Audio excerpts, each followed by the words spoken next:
black box. There will be a 15-minute intermission. What are you laughing about? Oh, yeah. There's going to be a 15-minute intermission, and cast did Darty. I just want to put that out there. Yeah, that's a heads up for everyone. So we're all going to have a great time. The cast of the show did Darty, yes.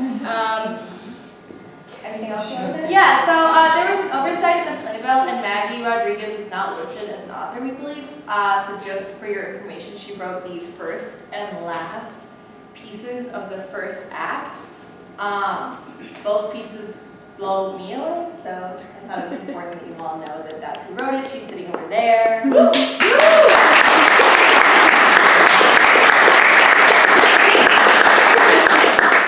She's going to law school next year. All right. That's it. And a quick content warning, there are references to sexual assault and depression in the first act, and in the second act there is balloon popping and gross misogyny. So keep that in mind. Keep that in mind. Thanks! Enjoy the show!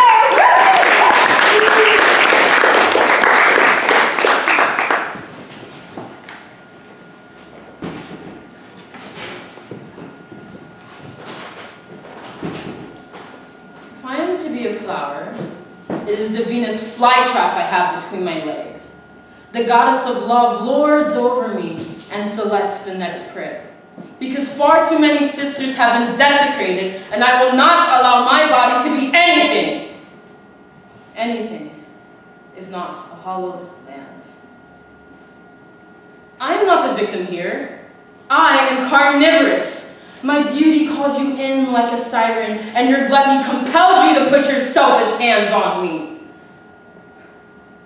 But do not mistake the siren for the mermaid, because I have grown teeth and set my trap.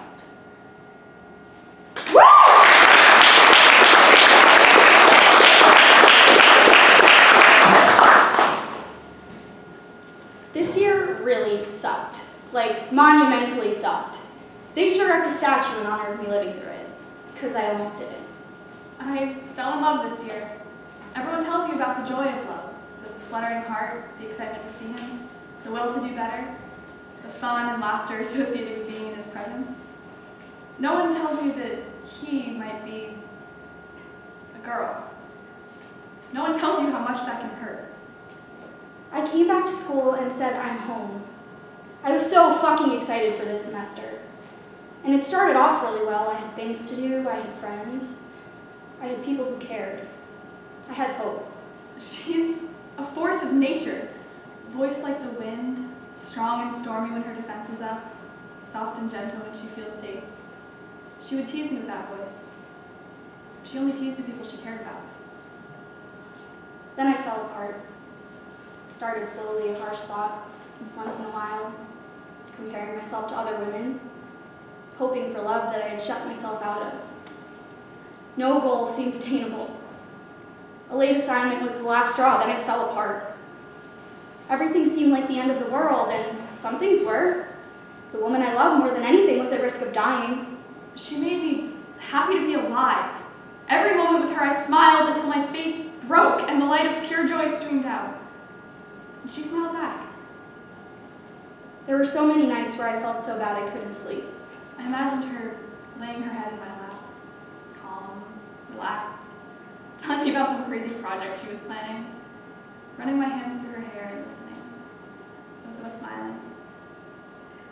I did all I knew how to do. I sat on eddies as the smell of weed washed over me. Apparently, even when it's 25 degrees outside, people still smoke. She came through the haze with a blanket for me. She came into the cold with her open-toed shoes, a blanket, and a warm hug for me. I was in deep. When I realized that, I died inside. She was straight, and I was stupid. I would never kiss her. I would never hold her in my arms. I took all she was willing to offer, all the while wanting more. I enjoyed her hugs too much because it meant she was touching me for a moment. I loved when she laughed because it meant she liked what I said. My heart would beat too fast every time she texted me first, like it was trying to break out of my chest to get to her. But she would never hold it. My saving grace. She talked about everything and nothing to distract me from my pain. She left a party for me. She talked about her siblings. Something broke in me that I would never let see the light again. I was without hope. I will not allow myself to feel that pain again. I close my heart to the world of love. It is not my friend. It is not for me. It will never be for me. I went to sleep that night. Another day, I made it through. The part of me that loves died that day. I made it through all my worst days. I made it through heartbreak. I learned to love again. I won't let myself love again. You will. You do now. You love your mom. You love your sister. You love your friends. You've been taught that love is romantic or sexual, but there are other kinds of love. Love that you have for your family and friends is more real than your romantic love ever was. You love them and they love you back. But that's not the same. No. It's a different kind of love, but romantic love is no better. All love is love. Love your neighbor, love your friend, love the woman who makes your coffee, love unendingly. I'll get hurt again. You will. But a life without love is a life alone. A life where that only option you see is ending it as soon as possible. We've been there, we can avoid that. I'm scared. I am too. You'll be with me? Always. Just as you'll be with me.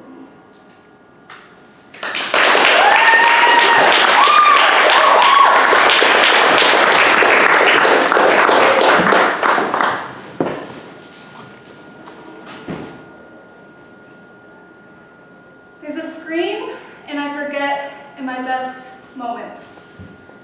People knock on it, shake it with their hands, clung to the wires until I look, and not even realize I was even bothered. Well, when I met you sophomore year, that was your name. It's difficult. I'm new at this. I don't see you enough to remember your pronouns. Why did you choose to put up the screen?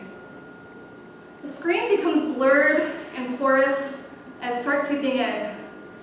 My body becomes part of the screen and starts submitting to it on its own accord, as it has for several years. The screen is too young and inexperienced to be destroyed, but one day I'll be old enough to take a torch and melt its plastic down to the ground. And people will cry and will try to put it back up, and they'll create screens for themselves. And maybe someday those will melt too. Or maybe they just never will. For centuries, people have tried to make the screen ironclad and they have failed.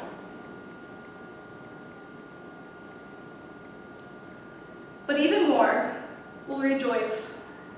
And they'll take my hand and they'll say, "Calvin, let's go for a walk." And they'll help me over the puddle and we'll continue on. I'll relight the torch, and I'll hold it in my left hand so everyone knows. Until then, it is here, standing strong. But it is invisible to those who know me and who love me. And it is invisible to me in my best, happiest moments.